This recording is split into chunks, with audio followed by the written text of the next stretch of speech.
नमस्कार,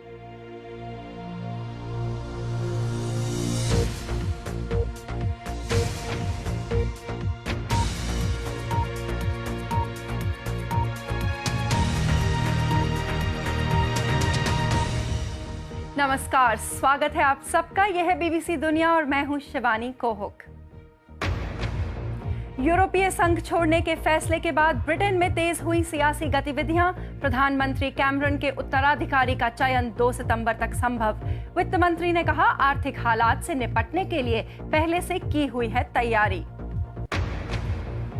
लेबनान में आत्मघाती हमला, एक ईसाई गांव में 5 की मौत और 15 घायल। सीरिया की सीमा से सटा है ये गांव। इराक ने इस्लामिक स्टेट के लड़ाकों को फलूजा से खदेड़ा। प्रधानमंत्री ने कहा, सारे देश को मनाना चाहिए जश्न। सिकुड़ रही है दुनिया की सबसे मशहूर खारे पानी की झील। डेड सी में आने वाली नदियों का पानी हुआ कम। और आखिर में चारों पैरों पर चलने वालों का भी हो रहा है ब्यूटी कॉन्टेस्ट। स्वागत है आपका बीबीसी दुनिया में। ब्रिटेन की कंजर्वेटिव पार्टी ने नए नेता के चुनाव के लिए टाइम टेबल की घोषणा की है। यूरोपीय संघ की सदस्यता पर जनमत संग्रह हारने के बाद मौजूदा नेता और प्रधानमंत्री डेविड कैमरन ने अपना पद छोड़ने की घोषणा कर दी थी। अगर पार्टी इस टाइम टेबल पर मुहर लगाती है तो 2 सितंबर तक नए नेता का चुनाव हो सकता है। उधर ब्रिटेन के वित्त मंत्री ने आज कहा कि देश के आर्थिक हालात पर उनकी नजर है। ब्रितानी वित्त मंत्री ने पहले ही चेतावनी दे दी थी कि जनमत संग्रह के बाद आर्थिक संकट का सामना करना पड़ सकता है। ईयू से बाहर निकलने के चुनाव के साथ ही लुढ़कता बाजार बड़ी चिंता बनकर सामने आया है। देश के सामने बड़ी आर्थिक चुनौती है, लेकिन संसद ने माना था कि संवैधानिक महत्व के कुछ ऐसे मुद्दे हैं जिनको सिर्फ राजनेताओं पर छोड़ा नहीं जा सकता। ये चुनाव लोगों के हाथों में होना चाहिए। वित्त मंत्री लोगों को आश्वस्त करना चाहते हैं कि स्थिति बैंकों के काबू में है और उनके पास आगे के लिए प्लान भी है। हालांकि इसके साथ ही राजनीतिक उथल पुथल लोगों को बेचैन कर रही है। अक्टूबर में मौजूदा प्रधानमंत्री अपना पद छोड़ देंगे और उनकी जगह कौन लेगा, ये कहना फिलहाल मुश्किल है। जो भी होगा उसे ईयू से बाहर निकलने की शर्तों पर सोच समझकर फैसले करने होंगे। अगर आम चुनाव हुआ तो अनिश्चितताएं भी साथ आएंगी। ये संभावनाएं बाजार में हलचल मचा रही हैं। हालांकि पाउंड का लुढ़कना कुछ थमा तो है, लेकिन फैसले के परिणाम आने के बाद से पाउंड का मूल्य कम हो चुका है। नतीजों के बाद बड़ी कंपनियों ने शेयर बाजार में काफी कुछ कमाया है। निवेशकों को इस बात की भी फिक्र है कि आने वाले समय में मकानों की किस्तों, प्रॉपर्टी के दामों और नौकरियों पर क्या असर पड़ेगा। ईयू के बगैर ब्रिटेन कैसा होगा, ये एक बड़ा सवाल बन गया है।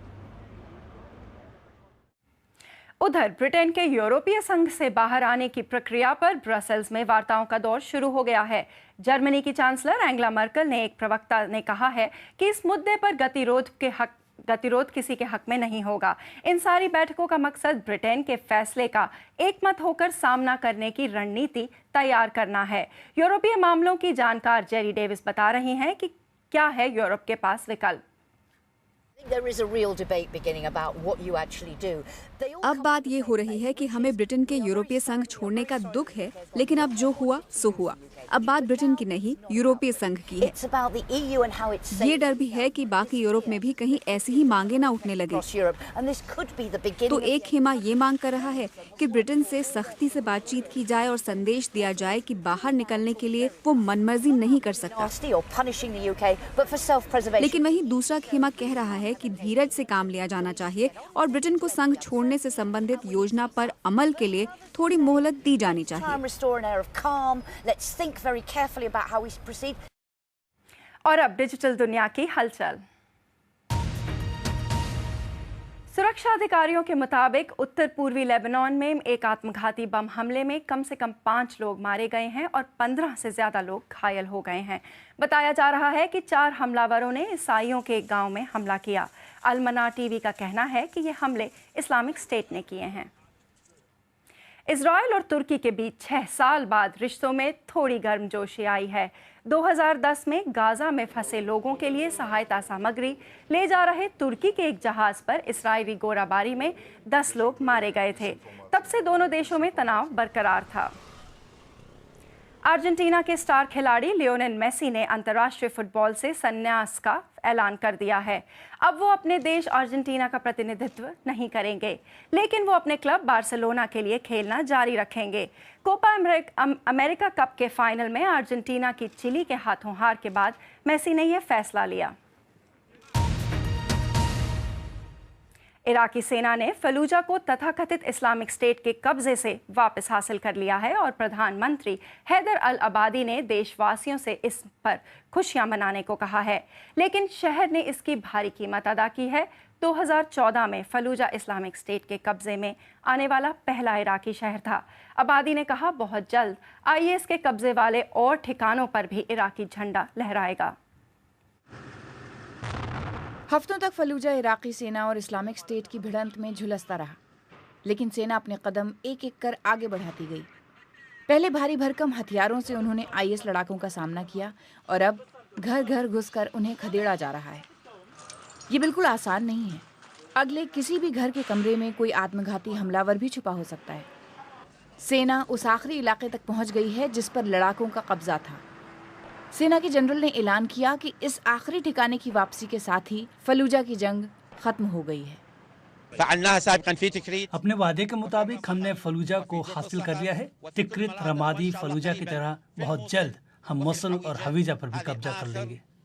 लेकिन कई स्थानीय लोगों के मुताबिक ये लड़ाई शहर को बहुत महंगी पड़ी है। कितनी ही जिंदगियां बर्बाद हो चुकी हैं।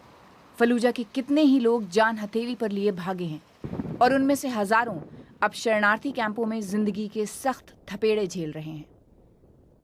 और अब एक नजर BBC शॉर्ट्स पर।